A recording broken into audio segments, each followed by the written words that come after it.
You're listening to the CyberWire Network, powered by N2K.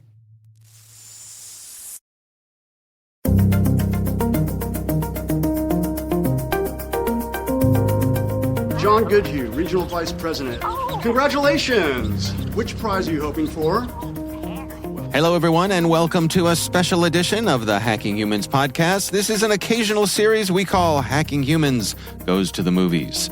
I'm Dave Bittner, and joining me is my CyberWire colleague, Rick Howard. Hey, Rick. Hey, Dave. I like that gravitas you brought to that announcement. It sounded really good. Yeah, I'll have to start an Oscar campaign for myself or something. So, on this show, Rick and I look at some of our favorite clips from cinema and television, clips which demonstrate some of the scams and schemes that Joe Carrigan and I talk about on the Hacking Humans podcast. We've got some fun clips to share, so stay tuned. We'll be right back after this message from our show sponsor.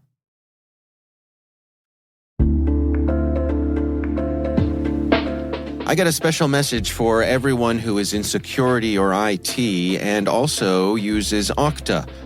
You know, there's something in the past few years that most data breaches have in common, and that's people, your employees. Hackers have been exploiting vulnerable employee devices and credentials. It doesn't have to be this way. Let's imagine for a moment a world where only secure devices can access your cloud apps. Phished credentials are useless to hackers, and you can manage every OS, yes, even Linux, and do it all from a single dashboard.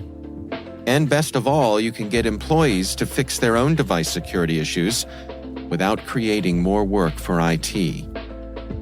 So here's the good news. You don't have to imagine this world. You can just start using Collide. For companies who use Okta, Collide is a device trust solution. It ensures that if a device isn't trusted and secure, it simply can't log into your cloud apps. So, check out collide.com/HHGTM to watch a demo and see how it works. That's KOLIDE.com/HHGTM. Hacking Humans Goes to the Movies. And we thank Collide for sponsoring our show. All right, Rick, we have got some good clips to share this week. You want to kick things off for us? Absolutely. I'm very excited about this one, Dave. My clip this week comes from the pilot episode of the most realistic movie or TV show ever made that has hacking at its center, right? That's a big claim, I know. Is quite a claim. The show is called Mr. Robot, and Dave, I know you're a big fan. Yeah. Sure. It ran for 4 seasons between 2015 and 2019 on the USA Cable Network. I don't even think that network exists anymore, but that's where... It's hard to know these days. If it's not, because I don't know about you, I cut the cord recently, so everything's a streaming service now. Yeah, and I am too. I don't know where anything is, so that's true. And whether or not you embrace the crazy storyline across all 4 seasons, and let me tell you, the storyline was absolutely bonkers. Whenever the creator, Sam Ishmael, depicted hackers doing hacking stuff, it was realistic. You know, you won't see a lot of hackers frantically typing on keyboards and then finally saying, "We're in." You know, it's like in the Mission Impossible movies. My favorite was, there was an episode of one of the police procedurals, and I don't remember which one it was, but they had 2 people typing on the same keyboard at the same time. Oh, yeah. Yeah. Like, oh, my, yeah. That's would work. That's the all-time favorite. Right. All right, so that didn't happen in Mr. Robot, all right? So what you do see is the way that real hackers would attack victims in the real world. And in this clip, the pilot episode, the writer-director, like I said, his name was Sam Ishmael. He's trying to do a lot of things here. He's got to introduce the main character, Elliot, played by Rami Malek, best known for this role probably. But, you know, Dave, he played Freddie Mercury in the Bohemian Rhapsody movie. Yeah. Yeah, and he was the very villain. Much. Yeah, I know. I love that, right? And he was the villain in the latest James Bond movie, No Time to Die. And, you know, he had a small role in the most recent Oppenheimer movie. So Ishmael wants to show that Elliot might be on the autistic spectrum, thus the Mr. Robot of the title, and that he might have some daddy issues, okay? But more importantly, he wants to show that Elliot is a world-class hacker, elite hacker. I got that in air quotes. You know, and he wants to show that the hacking on this show is not Harry Potterish, meaning it's not magical. Instead, it's the real deal. So in this 5-minute cold open, before we even see the title screen, we hear about Elliot's man-in-the-middle attack targeting the owner of a chain of coffee shops in New York City by monitoring the exit nodes of the Tor network, the dark web, and compromising the Onion routing protocol.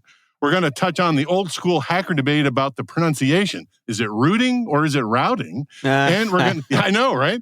And we're going to see the difference between cyber hacktivism in doxing and cyber crime ransomware. And and you watch in real time how fast a business leader will flip-flop from refusing to pay the ransomware demand on principle to falling all over himself to pay the ransomware once he understands exactly the nature of the material data that Elliot would expose. So this scene opens with Elliot, Rami Malek. He's wearing a black hoodie and jeans. Of course, he's wearing the hoodie. Of course. He walks into Ron's coffee shop, and sitting across from the owner, a Middle Eastern-looking man, Ron, played by Samrat Chakrabarti. Elliot talks first, so let's roll the clip. All right.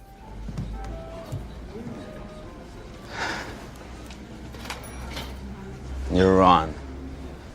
He points to a sign that says Ron's Cafe. But your real name's Rohit Mehta. You changed it to Ron when you bought your first Ron's coffee shop 6 years ago. Now you got 17 of them, with 8 more coming next quarter. Ron's looking dubious. Can I help you with something? I like coming here because your Wi-Fi was fast. I mean, you're one of the few spots that has a fiber connection with gigabit speed. It's good. It's so good, it scratched that part of my mind. Part that doesn't allow good to exist without condition. So I started intercepting all the traffic on your network. That's when I noticed something strange. That's when I decided to hack you. I know you run a website called Plato's Boys. Uh-oh. Pardon me? You're using Tor networking to keep the servers anonymous. You made it really hard for anyone to see it, but I saw it. The Onion routing protocol, it's not as anonymous as you think it is. Whoever's in control of the exit nodes is also in control of the traffic, which makes me the one in control. I must ask you to kindly leave. I own everything. All your emails, all your files. He hands him a folder of all these things. Pics. Get out of here right now, or I'll call the Police? You want them to find out about the 100 terabytes of child pornography you served to your 400,000 users? Personally, man, I was hoping it was just gonna be some BDSM stuff. You realize how much simpler that would have been? Ron's just realizing that he's in trouble. I did not hurt anyone. I never did.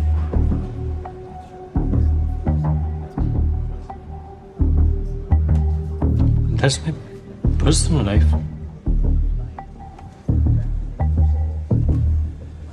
I understand what it's like to be different. I'm very different, too. I mean, I don't jerk off to little kids, but I don't know how to talk to people. My dad was the only one I could talk to. But he died.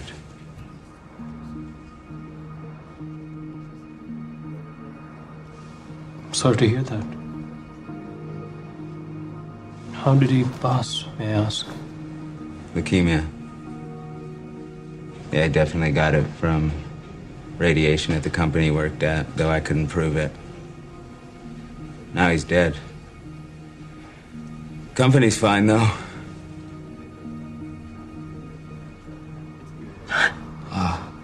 Hey. It's okay, Rohit. You don't have to worry anymore. I don't understand. Are you blackmailing me? So that's what this is about. Now he's starting to get mad. That's all you care about. No. If I pay you now, you want more and more. No matter how much I give. You will inform the police anyway. I won't pay you, sir. Remember, you also broke the law. Actually, you're right. Partly. See, I usually do this kind of thing from my computer, but this time I wanted to do it AFK. In person. Away from keyboard. Trying to work on my social anxiety. But there's always the threat of you fleeing after I call you out. You know, you tell your sysadmin to take your servers down, wipe all the data, so I made sure to include the current time and location on my anonymous tip. Wait, hold on. I'll give you Stands up, is getting ready to walk out. How much to go? I'll pay you. That's the part you were wrong about, Rohit. As the police arrive. I don't give a shit about money.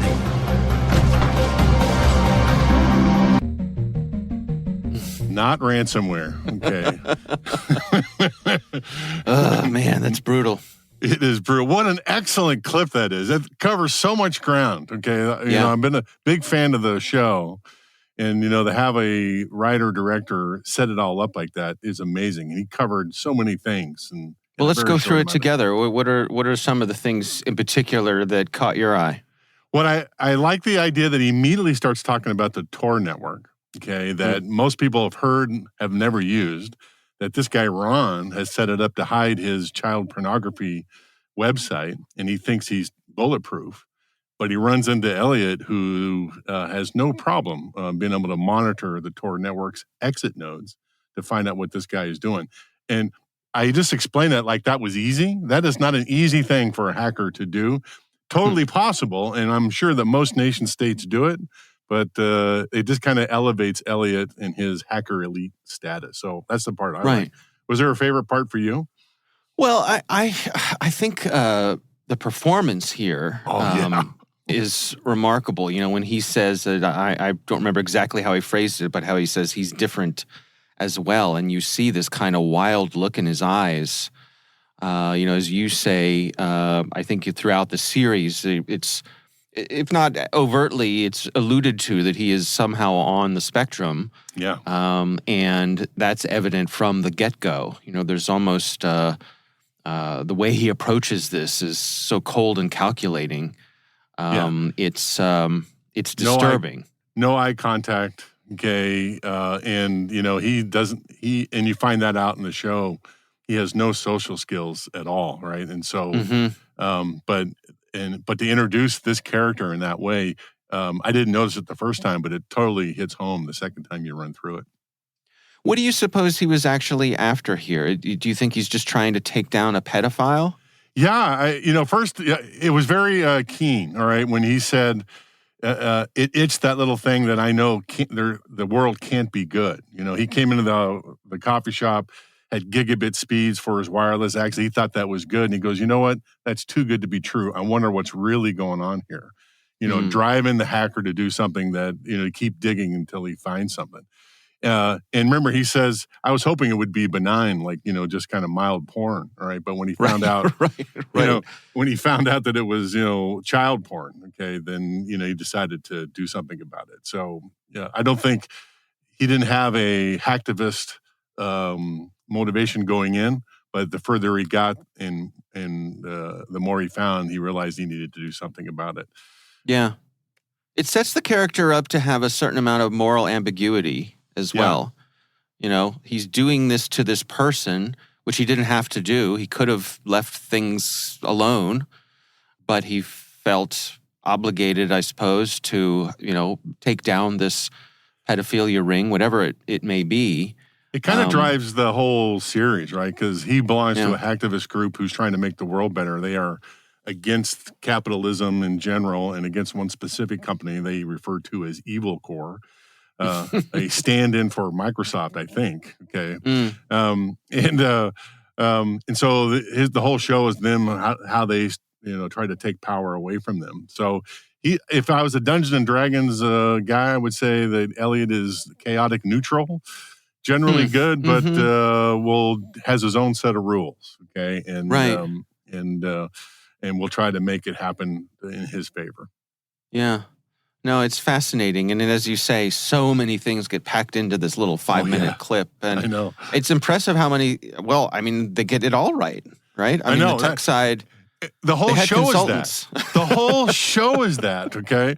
But Right. the real question I want to answer, Dave, okay, is where do you fall on the age-old question of pronunciation of rooting versus routing? Where are we at on this with you? Oh, routing. Me too. Routing. Yeah. Yeah. Now, I mean, I certainly grew up hearing both of them. And as a child, we were referring to actual physical maps. We're going to set, and I certainly had relatives. In fact, I think both of my parents would have said route. What route are we going to take to our vacation this year, or that sort of thing.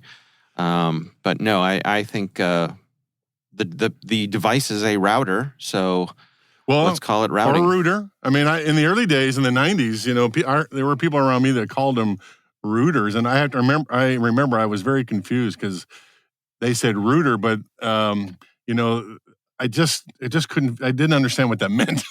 Yeah. So right. And there was routing your credentials and getting root access. Right, a different kind of routing. Yeah, right. It just confused me. All right, so no, I prefer there's nothing routing. worse than being on the outside of an inside joke, right? Yeah, and that's kind of what that's like. And certainly, back in those early days, people weren't always forthcoming with all the information.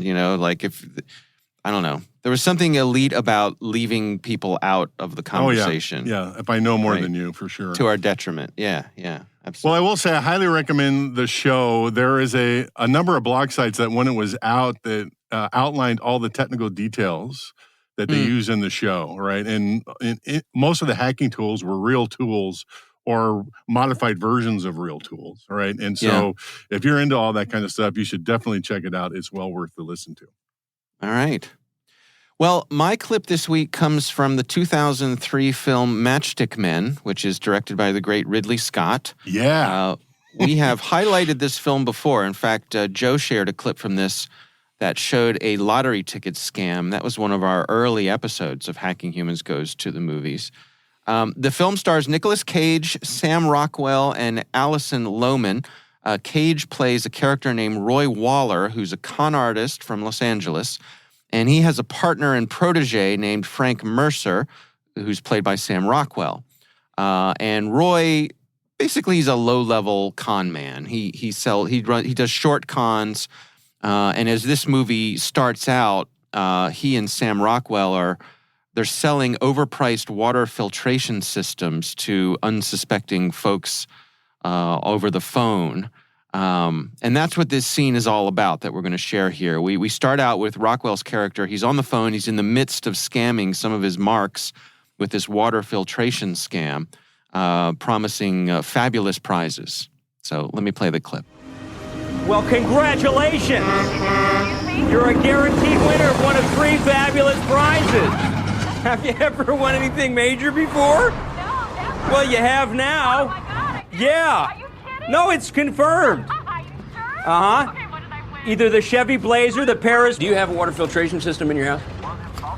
Mm-hmm. No, sir. Pretty sure it don't. Well, do you read the papers or watch TV? Oh, sometimes, yeah. Well, then you've probably seen our advertisements. Now, as I said, Irene, the government is going to make you pay a tax on the prize. But if you buy the Waterson 2000 water filtration system, the prize gets recorded as a sales expense and you don't pay any tax. That's Good deal, genius. huh? Yeah. So we see Nicolas Cage's characters pulling up outside of their office here. I'm going to have a courier. And Watterson sees him and sort of bangs on the window. He's going to come to me, and then we'll decide which one of those prizes you get. Have him come in quickly because he's got a hot one on the line. $98 even. You pay twice that in stores.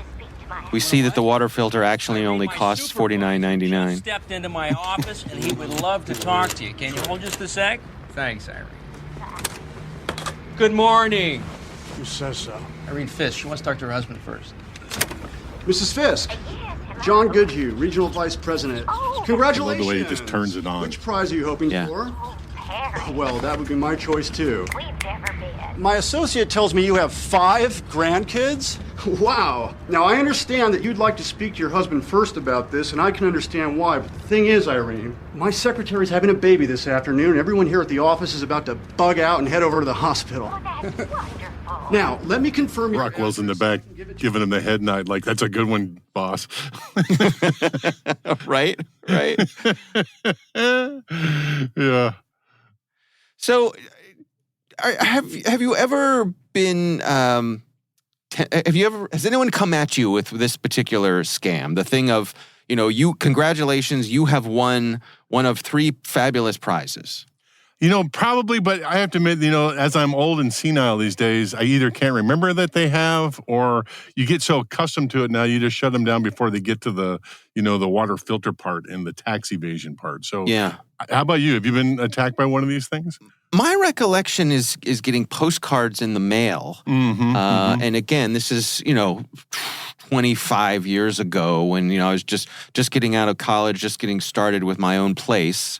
And a postcard coming in the mail that says, congratulations, you have won one of 3 fabulous prizes, either a new Chevy truck, a fabulous boat, or a cash prize, and all you need to do is call in today and you're guaranteed to win. And so, so the scammers, they don't even have to call you. They have you calling them. I know, right? I will admit that when I was younger, I may have given money to the book of the month club or the record of the, where you give them $1 and they send you the best album every week or something like that. Yeah. And you realize that you need to pay $1,000 for each subsequent album or something like that. Yeah. Yes, I may have been Columbia Record Club. Yeah. That's it. That's it exactly. Yes. I believe my parents had to write a letter to them to explain that I was in fact a minor. And they would, we would be returning all of the cassettes that I had ordered, and I'm sure they got that a lot. But what this outlines is kind of this bait and switch sort of scam here, where they're saying, in order to get your prize, all you have to do is buy this one thing. And in this case, they're using these sort of phony water filtration systems as the thing that they're actually going to sell the people. I got to tell you, Dave, the thing that pops out at me watching this clip, all right, is how hard they work. Those 2 guys are working so hard on this scam. It isn't like it's easy street. They're putting in a full day to make, a chump change, scamming these victims. So it just seems to me if they diverted their attention to something else, it'd be less stressful. I don't know. So, ain't that the way though with crooks? Like it's just choose an easier life. This can't be an easy path for you. But I guess everyone's circumstances are different. And you think about, they said here that they were trying to sell these water filtration systems for a few $100s. Yeah, that's what I'm saying. And if they only cost $50. But let's say you can make $1,000 a day pulling this scam off. You can live off of that. I guess but man, the pressure to make that work, and that's just, not my cup of tea, I'm guessing. Right? No. The other thing definitely takes a certain kind of person. Oh yeah. And that character trait that it comes across in this clip is personality. Look at Sam Rockwell operate those phones. He establishes rapport. They're friends by the time they get off the phone, right? And it's just, man, he is dialed it up to 12, right? And I said that too when Nicolas Cage came in. He comes in the middle of the scene. He kind of walked into the office like anybody, any schlub coming to work. But as soon as he's on the phone, bam, he's up at 11, selling it to the customer, right? Wow. Right, and just effortlessly pulls a story out of his hat about I know. how just makes it up on the fly. Yeah, right. We have our secretary's going to have a baby today, so we're all going to the hospital. What a great story that is. That totally cements it. Yeah, that would what better to work with a grandma than a baby that's coming, right? And that's what they do. Can I just gush for a second about Sam Rockwell? I know Nicolas Cage. We all love Nicolas Cage. Sure. But Sam Rockwell is one of my favorites. He's been nominated for an Oscar for Vice, a movie called Vice. He played President Bush. He won an Oscar for 3 Billboards outside of Ebbing, Missouri. But he's been in so many of my favorite movies like The Green Mile, Galaxy Quest, Charlie's Angels, Iron Man. And my favorite, Mr. Right, this little small movie that I just love. And by the way, he dances in almost every one of them. He's got so much skill. So I love Sam Rockwell. To me, he's one of the, like, at the danger of using a sports ball analogy, he's kind of like a utility player for me. You know, that's right. Everything he shows up in, he's good in. Mm-hmm. He always delivers, but he's not a big movie star. Like if you said, list the top 10 movie stars, I doubt he'd be on many people's list. He wouldn't. Even mine, he probably wouldn't make, right? And, right. And, but whenever he's on something, he makes the project better. Okay. Even if he's playing a bad guy or a good guy or somewhere in the middle, like these guys, it's just fun to watch him operate. So I'm a huge fan. Yeah. Well, if you haven't seen the film Matchstick Men, I do recommend it. It's a movie that did okay. It didn't make a lot of money. It was one of those sort of quieter, sort of artsy, quirky sort of films when it came out in 2003. I do remember seeing it in the theater. Oh, yeah. But I think it's kind of a cult classic these days. But if this is your thing, if you're into these sort of scams, and I'm guessing by the virtue that you're listening to this show, you probably are. You probably are. Matchstick Men is kind of a catalog of so many of the scams sort of idealized and played out. So it's worth a look. Good clip, man. Good clip. Yeah.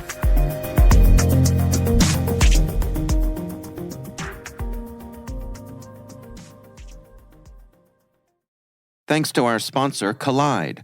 Collide ensures that if a device isn't secure, it can't access your apps. There's zero trust for organizations with Okta.